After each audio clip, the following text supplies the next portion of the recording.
Dholera Ahmedabad expressway 2026માં આપણે મુસાફરી કરવા જઈ રહ્યા છીએ। આ એક્સપ્રેસવે ઉપર આપણે અમુક 2 મહિના પહેલાં મુસાફરી 2025ના અંતમાં કરી ચૂક્યા છીએ। પાછી ફેબ્રુઆરી મહિનાની 2026માં આપણે અહીંયા મુસાફરી કરી રહ્યા છીએ। એટલે આપણને પહેલાંથી ખબર છે કે આ 109 કિલોમીટર લાંબુ એક્સપ્રેસવે બનીને પૂરી રીતે તૈયાર છે। પણ આ વખતે થોડા ખરાબ અનુભવ થયા। વચ્ચે કંઈક ફરીથી રોડને ખોદવાનું કામ થયું છે, જે અચાનક તમને ગાડીને રોકવું પડે છે, નહીં તો અચાનક સડન ખૂબ જ ઝટકા મહેસૂસ થાય એવી રીતે રોડ સરફેસિંગનું કામ કરવામાં આવી રહ્યું છે। હવે ખબર નથી કે રોડ બની ગયું હતું તે છતાં ફરીથી કેમ ખોદકામ થાય છે।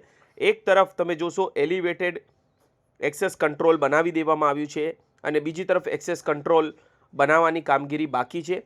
અને અત્યારે આ 2 લેનનો હાઈવે છે। 2 લેન આ તરફ, 2 લેન પેલી તરફ, અને રેલવે 2 બ્રિજ પણ વચ્ચે આવે છે। બંને રેલવે બ્રિજનું કામ થઈ ગયું છે। આ એક્સપ્રેસવે ઉપર પણ મિત્રો તમારે સ્પીડ લિમિટ મળવાની છે, પણ ખાસી એવી સ્પીડ લિમિટ છે। અત્યારે 120 કિલોમીટર છે અને અત્યારે ટ્રાફિક નથી। ટોલની વાત કરું તો અત્યારે પણ ફેબ્રુઆરી મહિનામાં કોઈ પણ ટોલની ઉલ્લેખ તમે જોઈ શકો છો કે બોર્ડ ઉપર કરવામાં આવેલી નથી, અને એ સારી વસ્તુ છે। કેમ કે ભાવનગર જવા માટે જે તમને પહેલાં 3-3.5 કલાક લાગતા હતા અને જીવ તાળવે ચોંટી જતું હતું, એની હવે તમારે કોઈ જ પણ ટેન્શન લેવાની જરૂર નથી। કેમ કે હવે ભાવનગર 160 કિલોમીટર પહોંચવા માટે માત્ર તમારે મેક્સિમમ 2 કલાકથી 2.25 કલાક લાગશે। હું તમને દિવસના નજારા બતાવી દીધા, હવે રાતના નજારા પણ બતાવી રહ્યો છું કે રાતે આ કંટ્રોલ એક્સેસ કંટ્રોલ કેવી રીતે લાગી રહ્યું છે। તો અમુક જગ્યાએથી આના એક્ઝિટ આપેલા છે। જેમ કે એક્ઝિટની વાત કરું તો અમદાવાદ તરફથી તમને એક્ઝિટ મળશે ધોળકા, બાવળા અને બગોદરા। પહેલાં તમે નેશનલ હાઈવે 8 એટલે અત્યારનું 48નું ઇસ્તેમાલ કરીને બગોદરાથી તમે જવું પડતું હતું, જે થોડું ખરાબ રસ્તો જોવા મળતો હતો વખતો વખત। એ હવે તમારે જોવાની જરૂર નથી। તમારે સીધું અમદાવાદ, મુંબઈ કે સુરત તરફથી આવો છો તો સીધું અહીંયા ચડી જવાનું છે। આ સર્કલની એન્ટ્રી ક્યાંથી મળશે તમને કહી દઉં, આ 100 ફીટ રૂંગ રોડને જોડેલું છે। સનાથલ સર્કલ છે એના પછીનું જ આ સર્કલ તમને જોવા મળશે। સનાથલ સર્કલ જે જોવા મળે છે એના પછી આ તમને સર્કલ જોવા મળશે।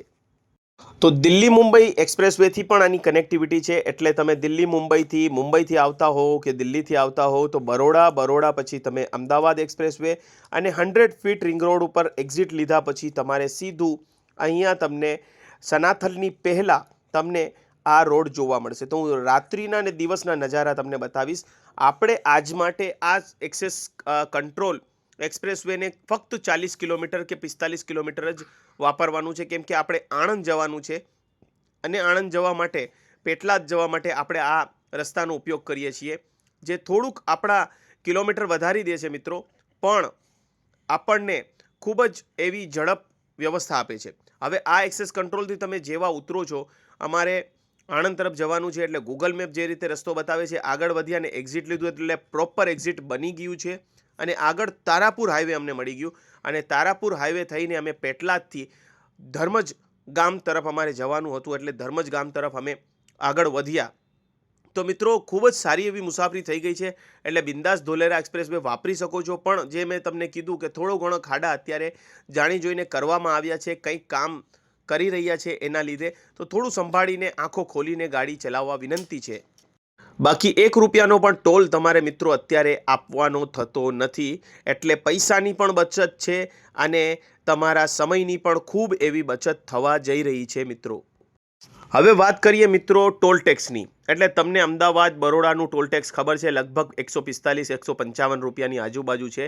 એટલે 90 કે 95 કિલોમીટરના એક્સપ્રેસવે માટે તમારે 1.5 રૂપિયો કિલોમીટર ચૂકવવું પડે છે। તો અહીંયા પણ 1.5 રૂપિયો કિલોમીટર પકડીને ચાલો, એટલે 109 કિલોમીટર માટે મિનિમમ મારા હિસાબે 170થી 180 રૂપિયા તમારે ચૂકવવાના રહેશે। હું કાર માટેની વાત કરું છું। તો આવું કંઈક તમારે ખર્ચો આવનાર દિવસોમાં થશે અને લાગે છે કે મે-જૂન સુધી આ આપણે એક્સપ્રેસવેનું કામ પૂરી રીતે પૂરું થઈ જશે। એટલે ભાવનગર જવા હો તો પણ આ વાપરી શકો છો, સારંગપુર જવું હોય તો પણ મેં આગલી વખતે સારંગપુર જવા માટે પણ આ એક્સપ્રેસવેનો ઉપયોગ કરેલો હતો અને બહુ જ સારી રીતે સરળતાથી અમે પહોંચી ગયો હતો। ઘણા એક્ઝિટ આપેલા છે। અત્યારે તો અહીંયા તમને ટુ વ્હીલર અને રિક્ષા પણ ચાલતા દેખાશે, પણ આ એક્સપ્રેસ વે ઉપર ના તો માણસ ચાલી શકે, ના ઘોડાગાડી એટલે કે કોઈ પણ પશુ ગાડી નહીં, અને કોઈ પણ જાતની ટુ વ્હીલર કે થ્રી વ્હીલર ચાલશે નહીં. ફક્ત ફોર વ્હીલર કે એનાથી મોટા વાહનોને જ અલાઉડ છે.